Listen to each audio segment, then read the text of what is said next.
the Go Berserk with Email podcast with Navy nuclear engineer turned email software developer, Troy Broussard. So calm. I'm pissed off, but I'm telling this because I am teaching you how to think differently and how to test differently. So patient. And Ben, that's put $500,000 into this company too, is being told that nobody can find the goddamn bug.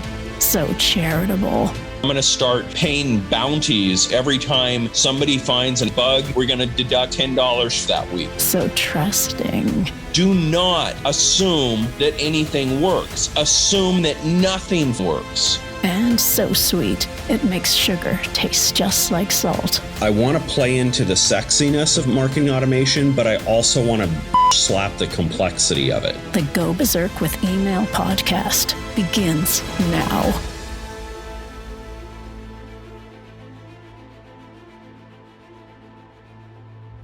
Come on, Troy. Come on, Troy. Let's go. Let's go. Let's go. Faster, faster, faster. Isn't that what everybody wants? That's right. Damn it. I'm gonna put the perfect parameters in your mind. We're gonna go back to 1980s and Top Gun, baby. I feel the need. I feel the need for speed. That's right, man. Great flick. Great flick. The Navy's top recruiting tool ever was Top Gun, believe it or not. Yeah. It got me in the military. I tried to go. Yeah, and that's what got me going. I was going to go pilot. I really wanted to go pilot. I am a private pilot, but I wasn't able to do the military pilot qualifications. I didn't even learn it until probably 10 years later, that I had a car accident with my dad when I was a teenager, and I damaged my neck. And at the time when I tried to do the quals for a pilot, I couldn't pass on some of the nausea and stuff. And I couldn't handle the aerobatic stuff. And it was honestly because of my neck injury. And I didn't know that I actually had a neck injury. Back then, chiropractic was kind of dismissed. They didn't really take x-rays over stuff like that. And what I had done is I had damaged my vertebrae in my neck in that accident as a teenager. And so that's what actually started the deterioration of all of my neck problems back then. So yeah, long story. So I ended up going Navy nuke instead and went submarines and nukes instead. But yeah, I went into the military over Top Gun, as so many people did in the 80s, man, really did. And speed is everything. I really feel this. I know that there's this delicate line where, you can't just put out crap and put it out fast and have it be successful. I get that. And I'm not advocating that. But what I have found, having coached at this point over 1,000 different entrepreneurs, I mean, right now in my multiple coaching programs, I have over 700 people that I'm coaching right now today. So this is something that I have pretty extensive, background with at a personal level with people. And I've rarely seen anybody, because I just don't attract the spammers. I'm sure they're out there, but I've never had a coaching client that the problem was they were moving too fast and putting junk out. I've never had that problem. What I have had is, at a very high percentage, the perfectionist, the recovering perfectionist, the not so good at recovering perfectionist, right? That is just taking forever and ever and ever to get stuff done, trying to get it all perfect. The best example was I had this group of entrepreneurs that hired me. They came out for a weekend, and they're multiple owners of the company, and they hired me to run a mastermind and teach them how to do a mastermind. And, they paid me, I don't know, 15,000, something like that, for the weekend to come out and spend a couple days. And they were already about 7 months into the process of building a 25K mastermind in their niche. And they hadn't sold anything, hadn't sold a thing. 7 months? 7 months into building the content, hadn't sold a thing. And paying you 15 grand. Right. So they showed up because they knew that I had done it multiple times. I ran a 30K mastermind for about a decade. So they came to me on advice on how to do it. And it was one of those gut check things, because I don't pull punches. I say what needs to be said. If people don't like it, you know what? I'd rather them get offended and leave early than hold back and not, tell them the truth. And so I told them on day one, and in the first hour of them in the session, I just said, hey guys, time out here. I got to put all this on pause, because what I'm going to tell you right now is a litmus test, because it's going to piss you off. you're going to instantly not want to listen to what I'm saying. And you may just want to go home. You may not want to even stick around for the weekend. There's no refunds on the weekend, so I'd encourage you to stick around. But I'm telling you right now, it's not going to be pleasant to hear. But I said, you paid me to get my advice on how to do this. I'm not going to tell you anything different. And at the risk of pissing you all off, I'm still going to tell you. And they're like, all right, man, strap in, Buttercup. Let's lay it on us, right? And I said, everything you've done, throw it out. Everything. Ouch. The 7 months, all the 7 months of, none of that. I said, that's the bad news.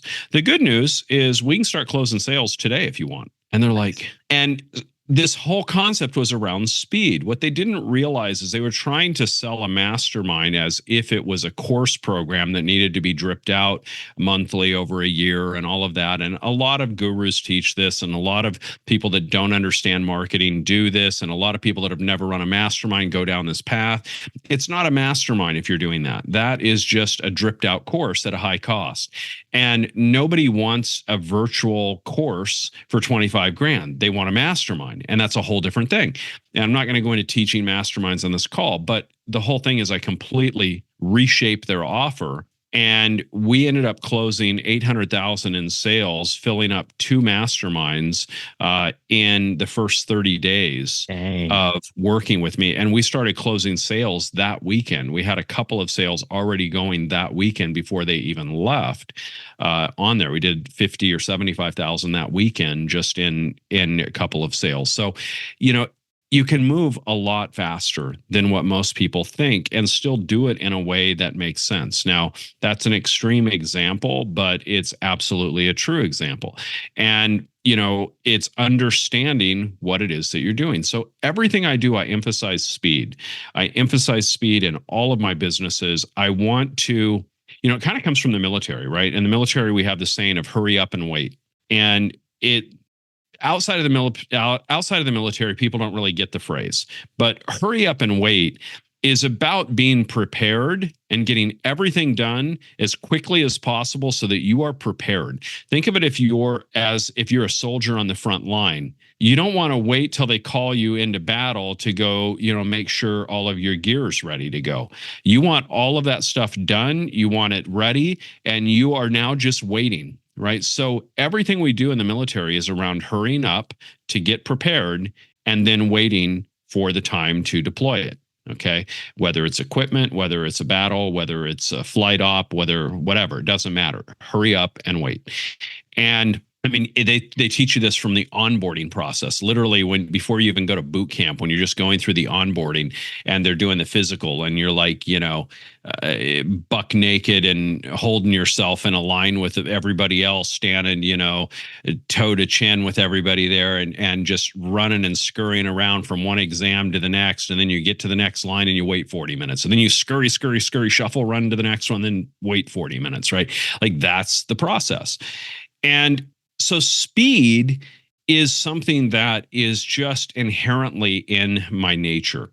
Another thing that I teach all the time is what I call fail forward fast, right? You want to be able to get iterations on whatever it is that you're trying and learn from that so that even if you fail, you're failing forward. You're failing forward into a new attempt with better information so that you can refine and improve what it is you're doing. And you want to do it fast. So if you talk about this mastermind, guys, they were 7 months and they hadn't even got one iteration. They hadn't even tried to sell it yet. And they've been 7 months masturbating over the content. Like that doesn't work. Okay. You're failing. You ain't failing forward, and you sure as hell ain't failing fast, right? You're just failing. And that's not the goal here. The goal is to succeed. And the way we succeed is by failing forward fast, right? And getting those reps and getting those iterations, which is why everything that Ben and I, talk about, practice, preach is daily email, because you're getting those iterations and you're learning about your audience. You're learning about what resonates with people. I've teased stuff for, over a year. Ben's done it for over 2 years, where he's just teased an idea of something in email just to start surveying the market's reaction to something you're considering on launching. Right? There's a lot of knowledge that you can do by getting those feedback loops of frequent email. right? And so it's all about moving forward fast. And, honestly, it's in every single thing you do. There's actually studies that have a correlation to your lifetime earning potential based on the speed at which you type. What? Yeah. I'm in trouble. The speed at which you type actually has a correlation to your lifetime earning potential. That's pretty crazy, God. right? It's also the reason why I just gave my 9-year-old son a MacBook and told him that the only thing going on the MacBook is he is not allowed to put any games on it.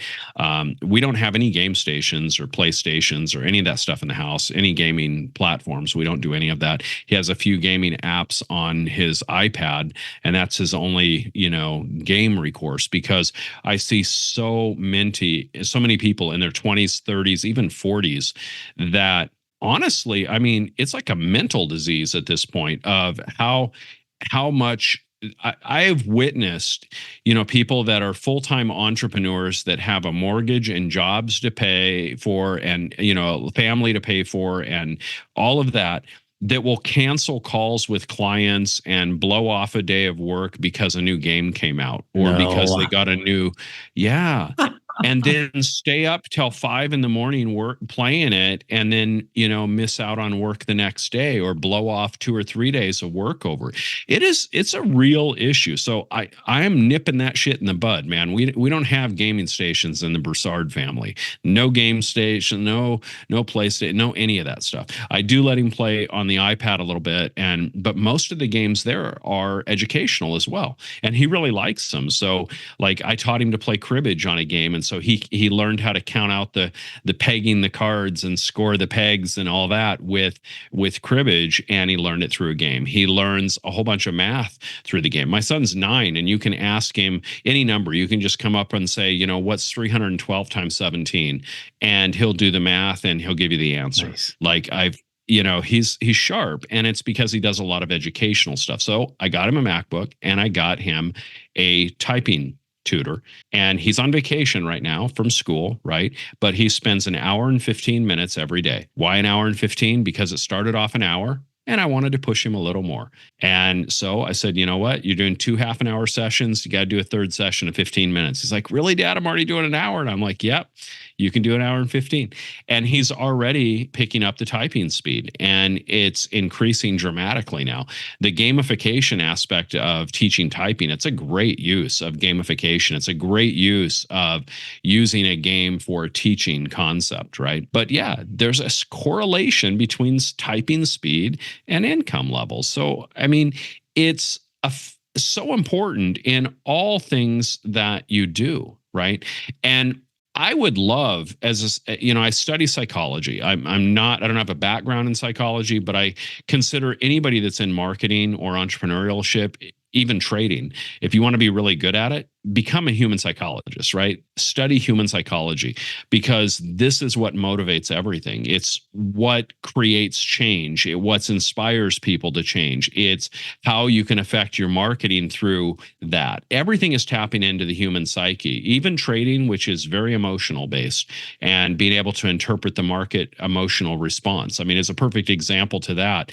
As an example of that, we had an assassination attempt on President Trump not too long ago. Unfortunately, man, if you've seen the slow motion footage, that guy just tweaked his neck by an inch, and that one little head pivot at just the right time saved his life. I mean, Crazy. Just a miracle. It was really crazy. So glad that didn't happen. It's not a political statement by me saying that. It's a statement that this is a really sad state of our country, that assassination is viewed as a way to solve our problems. That is my statement. It's not about pro-Democrat, Republican. I am against pretty much all politicians from a party standpoint. But what I'm against more than anything else is assassination, right? I think that that's just, there's nothing that undermines our society than that.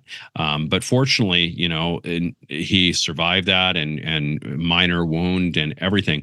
But the emotional response that the market had in the stock market, was crazy after that. The stock market just shot up on Monday. Now, I'm not saying it's right. I'm not saying it's wrong. I'm just saying you have to examine and be willing to look at things and understand the emotional impact, the psychology of it, right? And that all happened as a result of assumptions that the economy was going to do so much better under a Trump-led economy, and the presumption that he was probably going to win the presidency after that failed assassination attempt. All of that was read into the market, and the price reflected it. So speed and psychological impact of the market affects everything. And, so by moving fast, I think that there is a correlation. Now, I can't prove it. I can't cite any research studies on this. I would love, if somebody as a listener knows of a research study that shows this, I would love to see this. But I can speculate that there's also a correlation between confidence level and speed of implementation.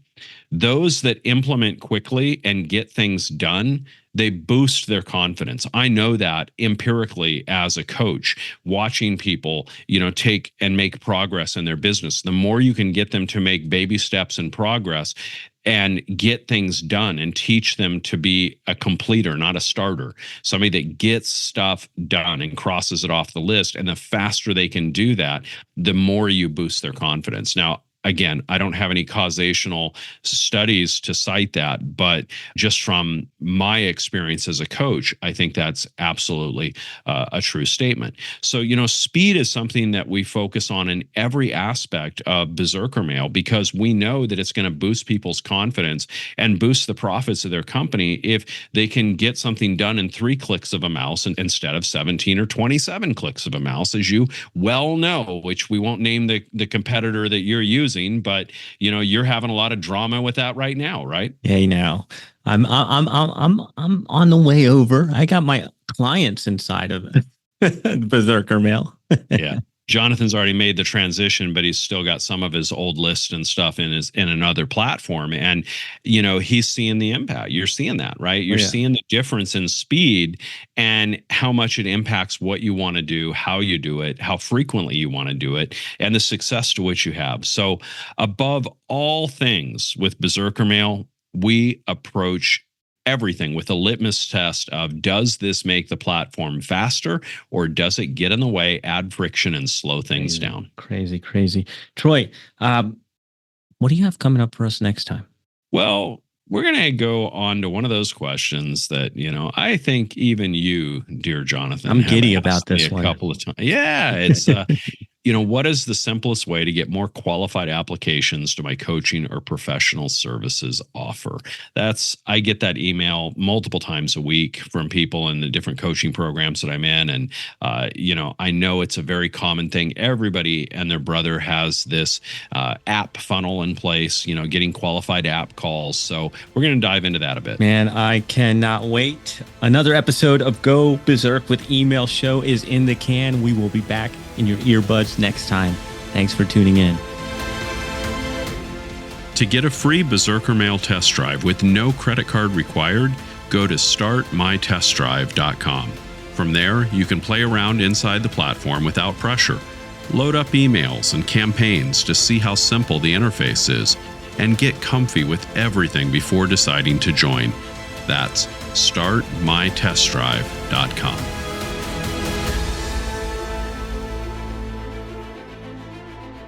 This is thepodcastfactory.com.